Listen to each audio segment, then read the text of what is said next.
हरिओम। हरिओम। तो आज हम लोग का पतंजलि योग दर्शन है। और आज हम लोग चैप्टर 3 विभूतिपाद के लास्ट स्टेज में हैं। और आज बाकी के 6 वर्ष को पूरा कर रहे हैं। इसमें कि 51 से 56 तक ये वर्ष है। तो 51 कर लेते हैं। 51 में जो सूत्र है वो है तद वैराग्यादपि दोष बीज क्षय कैवल्यम। अब इसमें महर्षि 50 तक सारी सिद्धियों के बारे में बता दिए। सिद्धियां कैसे मिलेगी, किस तरह से मिलेगी, सब बता दिए कि अणिमा लघिमा गरिमा, हर तरह से बताते हुए। और अब 51 में करें तत् वैराग्यादपि, यानी कि उसमें किसमें, उन सिद्धियों में वैराग्य होने से क्या होगा, जो बीज है सीड्स का डिस्ट्रॉय हो जाएगा। जो सीड्स है वो बिल्कुल खत्म हो जाएगा, वो नाश हो जाएगा। और नाश होने से क्या होगा, कैवल्य मिलेगा, liberation. So this is equivalent to our Bhagavad Gita chapter which we are going through। हम लोग चल रहे हैं। संसार वृक्ष हम लोगों ने पढ़ा था, संसार वृक्ष है और वो बिल्कुल हरा भरा है। हरा भरा कैसे है, तो अटैचमेंट से, अटैचमेंट से उस वृक्ष की जड़ें फैल रही है। और 3 गुण, और तीनों गुण और विषयों के मेल से उसकी शाखाएं फैल रही है। इस तरह से वो वृक्ष जन्म जन्मों से हरा भरा फैला हुआ है। उस वृक्ष को सूखने से कैवल्य की प्राप्ति होगी। सूखेगा कैसे, तो उसमें उसमें बता रहे हैं भगवान कि हाथ में नॉन अटैचमेंट का स्वॉर्ड ले, उसकी तलवार से उसकी जड़ को काट दे, और फिर वो जड़ उखड़ गया, फिर वो वृक्ष सूख गया, और फिर आपको लिबरेशन की प्राप्ति होगी। तो the same Sutra, this is indicates the same meaning. $40 million है कैप्सूल्स। उसमें एक company distributor of pharma capsule आज Colombia plus 16 million. 16? Yeah. Then the second is this one, capsule tech. तो ये 51 सूत्र जो है, इसे महर्षि बता रहे हैं। सेम यही बात हम लोग अभी भगवत गीता में पढ़ रहे हैं, पुरुषोत्तम योग में। संसार वृक्ष है, इसकी जड़ को उखाड़ना है। वो कैसे उखड़ेगा, तो वैराग्य की तलवार से। और इसके उखड़ने के बाद हमें परम पुरुषोत्तम से योग होगा। तो वही बात यहाँ भी करें कि तत्व वैराग्यादपि, इन सिद्धियों में वैराग्य होने से हमें, हमारा जो ये बीज है, इस सीड्स का नाश होगा। और उसके बाद हमें कैवल्य की प्राप्ति होगी, लिबरेशन मिलेगा। केवल माने? लिबरेशन, मोक्ष। अच्छा अच्छा। मतलब केवल मतलब कि अब केवल, only one, there is only one, no other. मतलब this is something like advaita. कैवल्य मतलब अद्वैत। अब दूसरा कोई नहीं है, अद्वैत भाव ही आपको मुक्त करता है। जब तक दूसरा कोई है तब तक आप मुक्त नहीं हैं, तब तक आप किसी न किसी बंधन में हैं। जब ये होता है कि now there is no other, there is only one, तब आपका अद्वैत भाव हुआ और तब आपका कैवल्य भाव हुआ, वही आपका मोक्ष है। तो ये डिटैचमेंट की इस तलवार से आप इसको, सारा चीज को उखाड़ सकते हैं। वासना की जो वृक्ष फैला हुआ है उसको आप उखाड़ सकते हैं।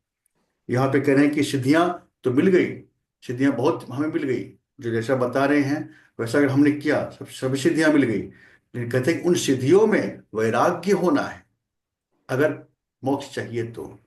अगर उस सिद्धियों में हमें अटैचमेंट हो गया, राग हो गया, तो फिर हम भटक गए, रास्ते से भटक गए। तो इसलिए वैराग्य ही एक साधन है उस मोक्ष का, कैवल्य का। यही सूत्र है इसमें। आप इसमें देखिए जो लिखा हुआ है नीचे, by detachment even to that, मतलब उसमें भी वैराग्य होने से liberation, kaivalya follows on the destruction of the seed of bondage. इस जो बंधन का जो बीज है उसका नाश हो जाता है डिटैचमेंट से। डिटैचमेंट की प्रशंसा भगवत गीता में भगवान कृष्ण भी कर रहे हैं। और वही बात यहाँ पे महर्षि पतंजलि कह रहे हैं कि हमें डिटैचमेंट हमारे साथ होना चाहिए। ये सबसे बड़ा हमारा विपन है। इसको हम संसार से को नाश करने के लिए। ये ओमनिशियंस और ओमनीपोटेंस क्या होता ऑमनिशेंस होता है जो कि मतलब सर्वव्यापक, और ओमनीपोटेंस सर्वशक्तिमान। मतलब अगर आपको शक्ति सिद्धि मिल गई, जो सिद्धियां बता रहे हैं इसमें, वो तो भगवान की शक्ति हो गई कि मतलब छोटा कर लेना, बड़ा कर लेना, सबकी बात जान लेना, ये सारी सिद्धियां जिसको मिल गई तो वो तो ओमनिशियंस, हर जगह व्यापक पहुंच सकता है भगवान की तरह ही। और ओमनीपोटेंस सब शक्तिमान हो सकता है, हर शक्तियों को सब चीज घुमा सकता है, वो पृथ्वी जल वायु अग्नि आकाश सबको घुमा सकता है। तो वो शक्तियां आने के बाद भी इसमें कह रहे हैं कि उसमें वैराग्य करो। तो एक बार आप जरा इसको word to word go through करिए, आप इसको समझ लेंगे। है? इसमें पतंजलि जी कहते हैं कि जो इंसान एक अंदरूनी पावर ऑब्टेन करता है, हम्म। एक पावर जो सर्वव्यापी का पावर हम्म। और सर्वशक्तिमान। एक मिनट ठहरिए जरा, मैं देखता हूँ ये सारा इसका मतलब क्या होता है। एक मिनट।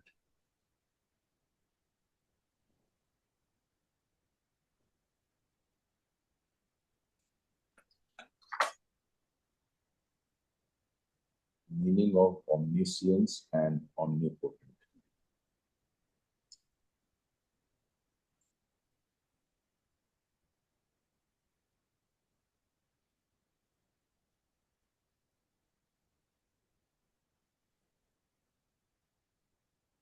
omniscience का सर्वज्ञ भी अर्थ होता है, सब कुछ जानने वाला।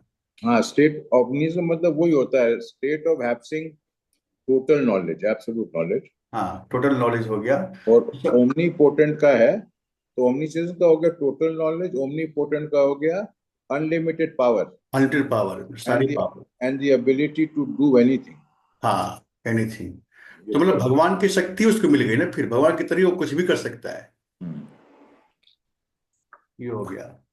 तो उन शक्तियों में हमें, उन सिद्धियों में वैराग्य होना है अगर हमें लिबरेशन चाहिए। नहीं तो फिर भटकाव और बंधन तो है ही। पावर आने से पावर में अभिमान होगा, अभिमान आ गया तो फिर वो पतन का कारण होगा, फिर हम नीचे गिरेंगे।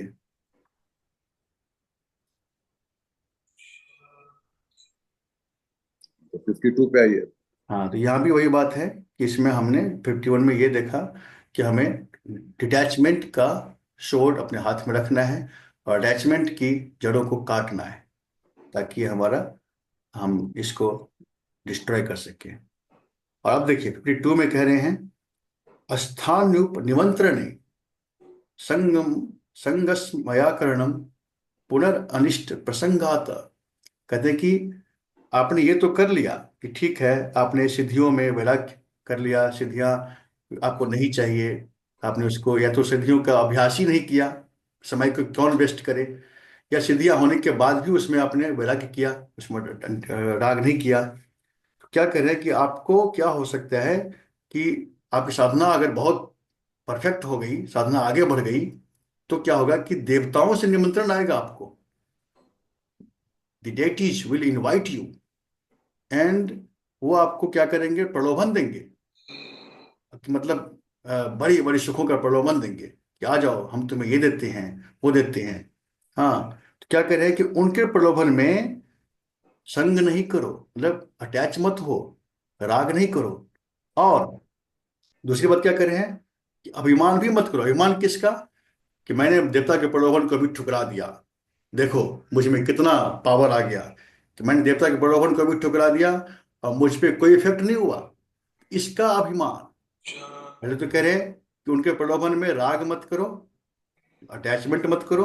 दूसरा, इस अटैचमेंट आपने ठुकरा दिया, नहीं किया, तो उसका अभिमान भी ना आ जाए आपके भीतर, उसका। उसका अहंकार ना हो जाए कि मैंने तो देवता के प्रलोभन को भी ठुकरा दिया, तो मुझ पर कोई इफेक्ट नहीं पड़ा देवताओं के प्रलोभन का भी, तो उसका अहंकार भी ना आए। तो कह रहे हैं कि दो चीज आपको बचा सकता है संकटों से। नहीं तो अगर आप इस दोनों में से किसी चीज में पड़ गए, या तो प्रलोभन में आप फंस गए, या प्रलोभन को ठुकराने का अहंकार आ गया, तो आपको क्या होगा कि फिर से आप अनिष्ट, आपके साथ एविल, मतलब एविल अटैक हो सकता है, मतलब आप फिर से उसमें फंस सकते हैं, फिर से उस जाल में फंस सकते हैं। तो ना तो राग हो, अटैचमेंट हो उनके प्रलोभन में, ना ही प्रलोभन को ठुकराने का अहंकार हो कि मैंने तो ठुकरा दिया, मैं तो, यही बात हुई थी ना नारद जी को। नारद जी तपस्या कर रहे थे और तपस्या से उनको सिद्धि मिल गई कि अब उन पे काम का कोई इफेक्ट नहीं पड़ेगा, काम को जीत लिया उन्होंने। हाँ, तो सबसे पहले गए ब्रह्मा जी के पास, बोले कि मैंने तो काम को जीत लिया, पिताजी मैंने काम को जीत लिया। तो बोले कि ठीक है, मुझे बोल दिए, लेकिन महादेव को मत बोलना, महादेव को मत बोलना। बोले कि ठीक है। वो अंदर बोले कि महादेव क्यों नहीं बोलूंगा, तो मैंने आपको बोल दिया। महादेव के पास गए, बोले कि महादेव, शिव शंकर भोलेनाथ, मैंने अब कृपा से अब काम को जीत लिया, अब काम का मुझ पर कोई इफेक्ट नहीं पड़ेगा। तो बोले कि मुझे बोल दिया, लेकिन नारायण को मत बोलना, नारायण को बोलोगे बस यहाँ तक तो ठीक है, नारायण को मत बोलना। लेकिन वो आते बोले नारायण को कैसे नहीं बोलूंगा, वो तो मेरे स्वामी है, मैं तो उनका नाम लेता रहता हूँ हमेशा। वो आके बोलते हैं कि नारायण, आपकी कृपा से मैंने काम को जीत लिया। तो बोले ठीक है, बड़ी अच्छी बात है, आप जीत लिया तो। लेकिन उन्होंने तभी उनको काम को तोड़ने का, अभिमान तोड़ने का प्लान कर लिया। जैसे वहां से वो आगे गए तो एक बहुत सुंदर नगरी का निर्माण हो गया, और उस नगरी में शादी थी, विवाह था। तो ये पूछ रहे कि किसी का इतना मतलब भीड़ भाड़ है। बोले कि राजकुमारी है, इनका स्वयंवर है। लेकिन बोले ठीक है, स्वयंवर है तो मैं जाकर देखता हूँ। मन में इनको थोड़ा थोड़ा आने लगा। जब जाकर देखते हैं तो अरे राजकुमारी तो बड़ी सुंदर है, स्वयंवर है उसका। अब इनके मन में धीरे धीरे वो काम का अंकुर फूटने लगा। अब वापस वहां से आते हैं नारायण के पास, बोलते हैं कि प्रभु, मुझे एक दिन के लिए आप अपना रूप दे दो, जो आपका रूप है वो दे दो मुझे। किस लिए चाहिए? मुझे काम है। बताने नहीं क्या काम है, बता, मुझे काम है। तो ठीक है, उन्होंने रूप दे दिया। तो रूप क्या दिया वो तो बाद में चलेगा पता, उन्होंने रूप दिया, ठीक है मैंने तुम्हें दे दिया, अब जाओ। अब वो आते हैं, आके आराम से बैठते हैं, और राजकुमारी जी माला लेके चल आ रही है, इनके पास से गुजर रही है। इनको हुआ कि मैं तो भगवान के रूप वाला हूँ, मुझे तो गला में डालेंगे ही माला। लेकिन इनके पास से गुजर के इनकी तरफ देखा भी नहीं, और आगे बढ़ के तभी वहां से बाहर से दरवाजे से खुद भगवान आते हैं, और उनके गले में माला डालती है, और वो राजकुमारी को लेके चले जाते हैं। अब इनको गुस्सा आता है। अब इनके आसपास जो रहते हैं शिवगण रहते हैं, शिवगण, वो देख के बड़े हंसते हैं। बोलते कि अरे खूब हंसे, बोले तुम क्यों हंस रहे हो मुझे देख करके? बोले अपना चेहरा देखिए जा करके, कुएं के जल है, जल में जाकर चेहरा देखिए। जब जाते हैं वो जल में देखिए तो बोलते हैं कि अरे तो बंदर का चेहरा है, ये बंदर का चेहरा है। और हम क्रोध से भर गए पूरा। तो पहले इस शिवगणों को श्राप दे दिया कि तुम दोनों खूब हंस रहे हो, जाओ राक्षस बन जाओ धरती पे जाके। तो वही रावण कुंभकर्ण बना। और फिर जाके तुरंत जाते हैं, बोलते जाता हूँ मैं नारायण को श्राप देता हूँ। रास्ते में मिल गए नारायण, बोलते आपने मुझसे चीट किया, आपने क्या, आपने एक दिन के लिए मेरा रूप नहीं दिया आपने, तो जाओ मैं भी समझता हूँ आपको कि आप भी जैसे मैं व्याकुल हो रहा हूँ उसके वियोग में, आप भी पत्नी के वियोग में व्याकुल होके रोगे, तड़पोगे। उनको श्राप दे दिया। तो ये सब सारे, तब देखते हैं कि कुछ भी नहीं है वहां, नगरी है न कुछ है, वो तो लक्ष्मी जी हैं और ये विष्णु जी हैं, कुछ नहीं है। तब उनका कि ठीक है, तुम चिंता मत करो, मैंने तुम्हारे अभिमान को तोड़ने के लिए किया था। उनके पैर में गिरते हैं कि मुझे माफ कर दीजिए, मैं तो आपने, मैं आपको श्राप दे दिया। बोले कि कोई बात नहीं, मेरी इच्छा थी, ये मेरी इच्छा थी, क्योंकि आगे रामावतार होगा तो मुझे ऐसा करना पड़ेगा, इसलिए किया। लेकिन तुम्हारा अभिमान तोड़ने के लिए ये किया कि देखो, काम को जीत लिया, अभिमान नहीं होना चाहिए। तो यहाँ पे जो कह रहे हैं कि एक तो राग, कि मतलब राग नहीं हो कि प्रलोभन में, दूसरा प्रलोभन को ठुकराने का अहंकार नहीं हो कि मैंने तो ठुकरा दिया, मुझे कोई इफेक्ट नहीं हुआ। तो अगर ये नहीं होगा तो आप बचे रहेंगे, नहीं तो आपको फिर से आप उस चक्कर में पड़ सकते हो। तो ये सूत्र यही कह रहे हैं 52। Avoid association to demonstrate wonders on the invitation of presiding deities of occult powers because of possibility of revival of evil। ये करेंगे एविल फिर से रिवाइव हो सकता है अगर आप इसमें से किसी में पड़े तो ठीक है। 52 ये है। आपको कुछ शेयर करना है तो करिए इसमें। आप ये देखिए। बेसिकली यहाँ तांत्रिक की ओर इशारा कर रहे हैं हाँ कि जैसे देवी माँ के पावर्स हैं, हाँ। तो कह रहे हैं कि भाई आप जो आपके प्रिसाइडिंग देवता हैं उनकी शक्तियों को लेके हम्म। वो आपको इनवाइट करेंगे शक्तियां लेने के लिए, हम्म। और आप ले लोगे तो बहुत डेंजरस कॉन्सिक्वेंस है, हाँ। क्योंकि उससे जो भी बुरी बातें हैं वो वापस आपके रिवाइव हो जाएंगे।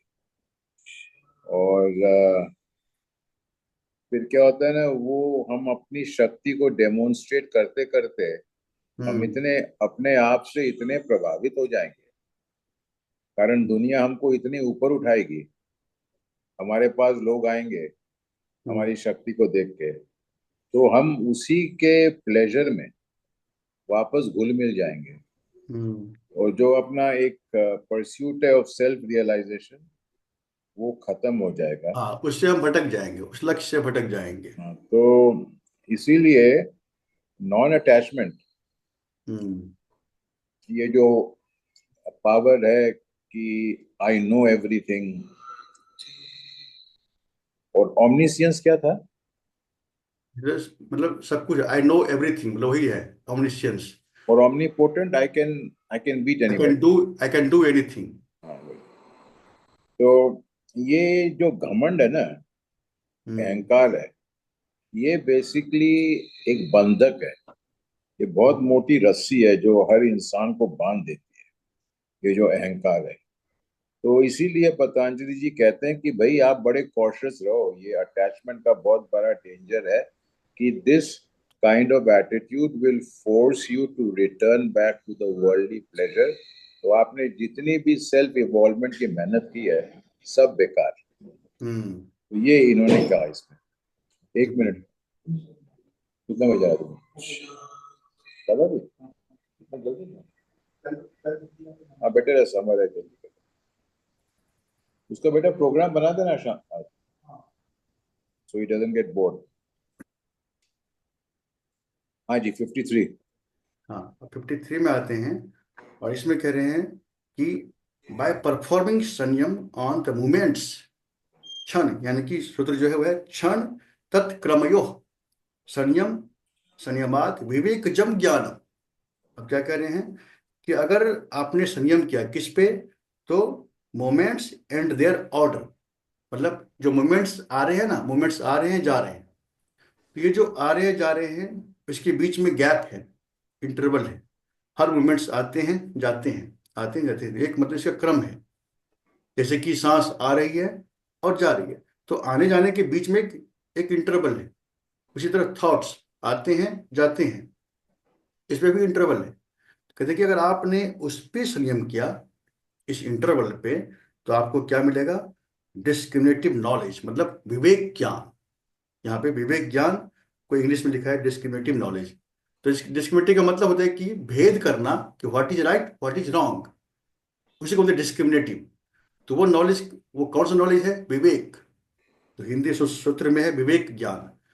तो जब आपके अंदर विवेक आएगा तभी आप समझेंगे कि this is right this is wrong, और आप राइट की तरफ बढ़ेंगे, रॉन्ग से मुंह मोड़ेंगे। तो ये नॉलेज आपको कैसे मिलेगा?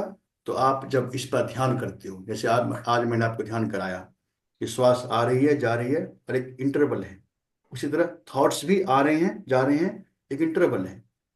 इस इंटरवल पे ध्यान से आपको विवेक ज्ञान आएगा।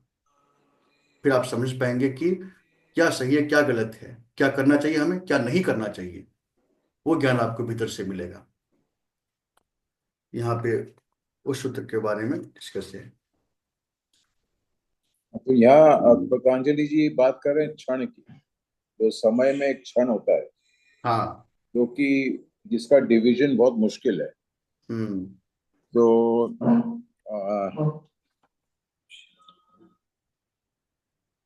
फिर कहते हैं कि ये समय का ये चला चली चलता रहता है, ये 1 सेकंड 2 सेकंड 3 सेकंड, हम्म। ये नॉन स्टॉप समय का चलता रहता है। और और दो मोमेंट आपके कभी एक साथ नहीं होते। 1 सेकंड के बाद फिर सेकंड सेकंड आएगा, फिर थर्ड, हाँ, फिर फोर्थ एक सेकंड, फिर फिफ्थ बीत गया सेकंड। और एक आने वाला है, ये हो रहा है, हाँ, चल रहा है। तो इसीलिए वो कहते हैं कि अगर हम पल पल में अपने आप को संयमित रखें तो वो संयम के द्वारा मेरे में वो निर्छीर ज्ञान आ जाए। Hmm. I will get the discriminative knowledge hmm. कि क्या सही है, क्या गलत है। क्या गलत है। हम्म। तो ये तभी आएगा जब हम माइंडफुलनेस हर मोमेंट पे ध्यान रखें और प्रेजेंट में रहें, न हम्म। कि पास्ट में और न कि फ्यूचर में। हम्म। कारण अगर आप एक सेकंड को देख, अगर आप एक सेकंड को डाइसेक्ट करो, hmm. One third one third one third में एक सेकंड, हम्म। तो एक तो क्या हुआ, फर्स्ट वन थर्ड जब एक सेकंड हुआ, हमारा पास्ट, फिर प्रेजेंट, हम्म। और यही प्रेजेंट अब फ्यूचर हो गया। हम्म। तो अभी जो सेकंड है वो मेरा फ्यूचर है अगले सेकंड, हाँ। अगले सेकंड का फ्यूचर है अगले सेकंड। हम्म। तो ऐसे करते करते फ्यूचर बनता जाता है और हम्म। पास्ट बीतता पीछे जा रहा है। होता जाता है। हम्म। और हमें उसी मोमेंट पे रहना है, वहीं पर खड़े होके एक साक्षी भाव से हाँ, ये समय को देखते रहना देखते रहना है कि है, समय समय को बीत रहा देखते है। रहना समय, एक समय बीत रहा है, एक समय आ रहा है। बीत रहा है, एक आ रहा है। इस क्रम को देखना है। है। तो हमने ये समझा इसको। हाँ, ठीक वही बात ही है इसमें।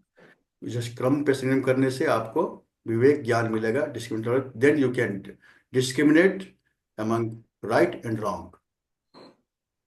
अब हम लोग आते हैं 54 पे, और ये कह रहे हैं जाति लक्षण देश अन्यतान अवच्छेदा तुल्यो ततः प्रतिपत्ति। करेगा कि उस फ्रॉम डिस्क्रिमिनेटिव नॉलेज, वो जो आपको ज्ञान मिलेगा, उससे आप क्या करेंगे, उससे आप डिफ्रेंशिएट कर सकते हैं। किससे? दो एक समान दिखने वाली चीजों से, दो एक समान दिखने वाले शब्दों में, दिखने वाली चीजों में, शब्दों में, जो आपको बिल्कुल समान दिख रहा है। जाति भी समान दिखे, लक्षण भी समान है, देश भी समान है, उसमें आप डिफ्रेंशिएट कर सकते हैं उस डिस्क्रिमिनेटिव नॉलेज से। जस्ट लाइक एग्जांपल दे रहा हूं मैं आपको, कि जैसे कि दो वर्ड है, एक वर्ड है लोनलीनेस और एक वर्ड है सॉलिट्यूड, है ना? यानी कि एकांत और अकेला, अकेलापन। दोनों दिखने में तो समान लग रहे हैं, दोनों सुनने में भी समान लग रहे हैं, एकांत अकेलापन, लेकिन but there is a small difference. और इस डिफरेंस को आप निकाल सकते हैं उस विवेक ज्ञान से कि व्हाट इज एकांत एंड व्हाट इज अकेलापन। लग तो रहे एक ही तरह से दोनों, लेकिन दोनों में डिफरेंस है।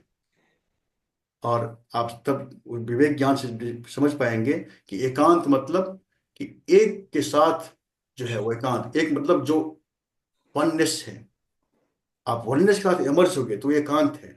अब और अकेलापन मतलब आपको उस एक का अभाव हो गया है, तब आप अकेलापन में हैं। In absence of one is अकेलापन, and in connection of one is एकांत।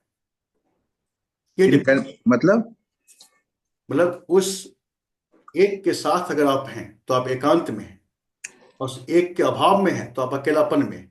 अच्छा, प्रभु के। हाँ, प्रभु वही वही तो एक है, और कोई एक है ही नहीं उसका जो है। इसीलिए एकांत और अकेलापन में ये माइन्यूट डिफरेंस है। ये डिफरेंस आपको कौन दे रहा है? तो आपका डिस्क्रिमिनेटिव नॉलेज, विवेक ज्ञान। ये कह रहे हैं कि विवेक ज्ञान से आप एक समान दिखने वाली चीजों में भी, सपोज कि पीतल है, सोना है, एक समान दिख, एक समान चमक रहा है, but you can discriminate, this is gold, this is पीतल। तो इसमें आप कर सकते हैं, इसलिए आपको नॉलेज मिल गया, विवेक ज्ञान मिल गया। आप समझ गए कि क्या राग है और क्या प्रेम है। अब राग प्रेम एक ही तरह लग रहा है, मोह प्रेम लग रहा है एक ही तरह के, लेकिन दोनों में अंतर है। मोह सिर्फ अपने अपने उसके बारे में ही सोचते हैं, और प्रेम सबके बारे में सोचता है। ये है मोह प्रेम में अंतर। मोह सिर्फ अपने अपने परिवार के बारे में सोचेगा, लेकिन प्रेम आप जितने लोगों के साथ कनेक्टेड हैं सबके बारे में सोचेंगे। प्रेम सोचेगा कि आपके आपके घर में कितने लोग काम कर रहे हैं, आप सबकी परवाह करेंगे। आपके ऑफिस में कितने लोग काम कर, सबकी परवाह करेंगे, ये प्रेम है। और मोह सिर्फ अपने परिवार के बारे में सोचना, मेरी फैमिली को स्ट्रांग करना है, बाकी जाए कहीं भी जाए। ये अंतर है मोह प्रेम में। है तो लगाव ही, बट जो लगाव बिल्कुल ही फैल गया ब्रह्मांड में, वो लगाव प्रेम है। और जो लगाव बिल्कुल सीमित हो गया, वो मोह है। ये चीज आप डिस्क्रिमिनेट करवाते हैं उस विवेक ज्ञान से। यहाँ पे वो सूत्र कहना है, इसलिए हमें विवेक ज्ञान को प्राप्त करना है। वो हमारे भीतर है, वही प्रज्ञा बोलते हैं, उसी को विजडम बोलते हैं।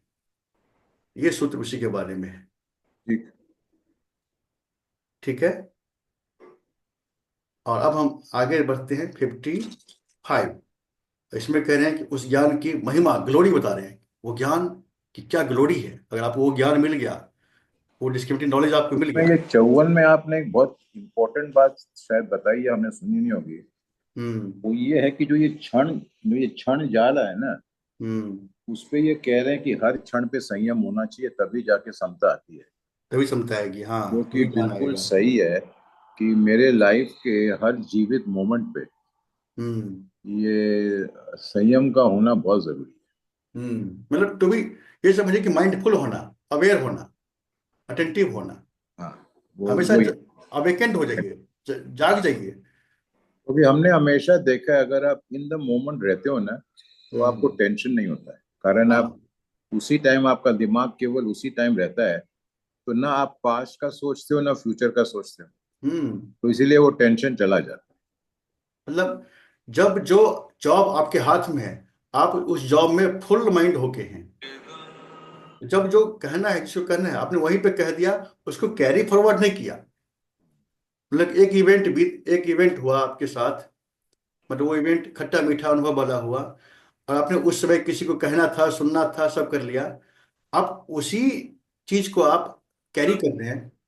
इसका मतलब आपने उस पास्ट में ही अटके रहे, आप पास्ट में अटके रहे। आप उस क्षण जो बदल बदल गया आ रहा है, उस पर आप नहीं संयम कर रहे हैं। तो अगर आप उस पर संयम करेंगे तो आपका अपने आप सारी टेंशन खत्म, विदा हो गया। जब जो कहना सुनना था हमने कह लिया, सुन लिया। अब जो समय आ गया है, उस समय को देखना है। तो तब आप समझिए कि आपके पास विवेक ज्ञान हो गया। आप लेट गो करना सीख गए। लेट गो, जो हुआ जाने दो। अब जो सामने है और आने वाला है, उस पर ध्यान करो। आप हमेशा उस नॉलेज में रहेंगे। जैसे आपने इसको ध्यान रखा, समय के क्रम को, क्षण के क्रम को, कि क्षण जो बदल रहा है, बीत रहा है, और एक क्षण जो आने वाला है, ये ध्यान रखा, तो आप समझिए कि आप उस विजडम में आप हैं, उस प्रज्ञा में आप हैं। वो नॉलेज आपको हर चीज से बचा के रखेगा, कहीं भी आपको फंसने ही नहीं देगा। तो वो नॉलेज के बारे में 55 में उसकी बता रहे हैं महिमा। क्या महिमा है, तो कहते हैं क्या, तारकम। वो आपको इस संसार सागर से तारने वाला है, वह नॉलेज जो आपके पास आ गया। फिर क्या है, सर्व विषयम, सभी विषयों को जानने वाला है। उस नॉलेज से आप सब कुछ जान जाएंगे। मतलब क्या मोक्ष है, क्या ये है, क्या बंधन है, सब जान जाएंगे आप। बंधन किसका है, मोक्ष क्या है, सब आपको मालूम हो जाएगा उस नॉलेज से। तो तारकम, अब संसार संसार सागर से आप तर जाएंगे, तारने वाला है वो। सर्व विषयम, सब कुछ जानने वाला है। सर्वथा विषयम, यानी कि हर तरह से जानने वाला है। सर्वथा में आ गया आपका द पार्ट ऑफ टाइम, यानी कि पास्ट, प्रेजेंट, फ्यूचर। आप इस तीनों समय को जानने वाला हो जाएंगे। वो ज्ञान जानने वाला है तीनों समय को। मतलब वो वही कहता है आपसे कि जो बीत गया है वो वापस नहीं आएगा। ये मतलब पास्ट को भी जानता है वो। और कहते क्या, कि जो आने वाला है वो तो आके ही रहेगा। और जो प्रेजेंट है तुम्हारे हाथ में है। प्रेजेंट को तुम बदल सकते हो। Present you can change, but you can not change past. And you can welcome the future if you are working on present. करें कि ये जो है सर्वथा विषयम, मतलब तीनों तरह से, हर तरह से आप जानने वाले वो ज्ञान है। फिर अक्रमम, कहते हैं कि वो विदाउट एनी ऑर्डर। वो ज्ञान जो है किसी ऑर्डर में नहीं है, कि मतलब इसके बाद वो हो, इसके बाद वो कब किसी भी चीज को कैसे भी जान सकता है। ऐसा ज्ञान है वो डिस्क्रिप्टिव नॉलेज, कि किसी भी विषय को, किसी भी चीज को कभी भी उसको ज्ञान हो सकता है। कोई क्रम से ही नहीं होगा। अक्रम, यहाँ लिखा अक्रमम, विदाउट ऑर्डर वो ज्ञान हासिल कर सकता है। च इति विवेकजम ज्ञानम, यही है विवेक ज्ञान। ये ज्ञान जो आपको मिल गया, तो आप आराम से इस ज्ञान के सहारे इस संसार सागर से तर जाएंगे, आप पार हो जाएंगे। और यही ज्ञान जो आपको होता है, यही ज्ञान भक्ति में ट्रांसफॉर्म हो जाता है। जब आपको विशुद्ध ज्ञान हो जाता है, तो आप समझते हैं कि हाँ, जो मतलब है, ये पूरा संसार उसी परम पुरुष का फैला हुआ है और एक ही है। जब आप अपने आप को अलग मानते हुए भी उस एक की आप डिवोशन में आप जुट जाएंगे, लग जाएंगे, बिना किसी आ, कामना के। फिर निष्काम भक्ति में आप आएंगे, मतलब कोई कामना नहीं है, किसको चाहिए, क्यों चाहिए, जो भी चीज है वो सब चले जाने वाला है। हर चीज का बंधन, कामना हमें बंधन देने वाला है। तो हम क्यों कुछ मांगे, जो जैसा आ रहा है अपने आप आ रहा है, आने दो, और आप निष्काम भक्ति करेंगे। तो इसलिए ये ज्ञान ही आपको मुक्त कर सकते हैं, ये ज्ञान ही आपको वो डिवोशन दे सकता है। ठीक। और अब इसको कंक्लूड कर रहे हैं 56 श्लोक से, सूत्र से, और ये कह रहे हैं, सत्व पुरुष योह शुद्धि साम्य कैवल्यम। कह रहे हैं कि सत्व गुण और जो वो पुरुष का गुण है, जो पुरुष की प्योरिटी है और सत्व की प्योरिटी है, जब ये दोनों समान हो जाते हैं, मतलब आपने तम तम से आकर के रज में आए, रज से सत्व में आए, कहीं पे आपने मिक्स भी किया, रज सत्व को मिक्स भी किया, लेकिन जब आप पूर्णतः सत्व में आ गए, तब आप उस परम पुरुष की शुद्धि के लेवल तक पहुंच गए, दोनों की शुद्धि समान, दोनों की प्योरिटी इक्विवेलेंट हो गई, देन यू गेट लिबरेशन। तब आपको, आप लिबरेटेड हो गए। जब तक अशुद्धियां हैं, जब तक सत्य में आपने कुछ मिलाया हुआ है, तब तक उसमें कुछ ना कुछ अशुद्धियां हैं। जब वो सत्य पूर्ण शुद्ध में आ जाता है, तब वो पुरुष की शुद्धि को प्राप्त कर लेता है, और फिर वो सत्य शुद्धि, पुरुष शुद्धि दोनों समान हो जाते हैं, और फिर वो जो है कैवल्य डेवलप वो मिलता है। ठीक है, ये भी क्लियर है।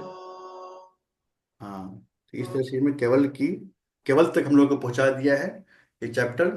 और नेक्स्ट चैप्टर हम लोग कैवल्यपाद को पढ़ेंगे, हाउ टू गेट लिबरेशन, उसके हाँ, पूरे केवल। Verse wise. तो अपने अब कल मेरे को ब्रह्म कुमारी जाना है, वो मंडे को।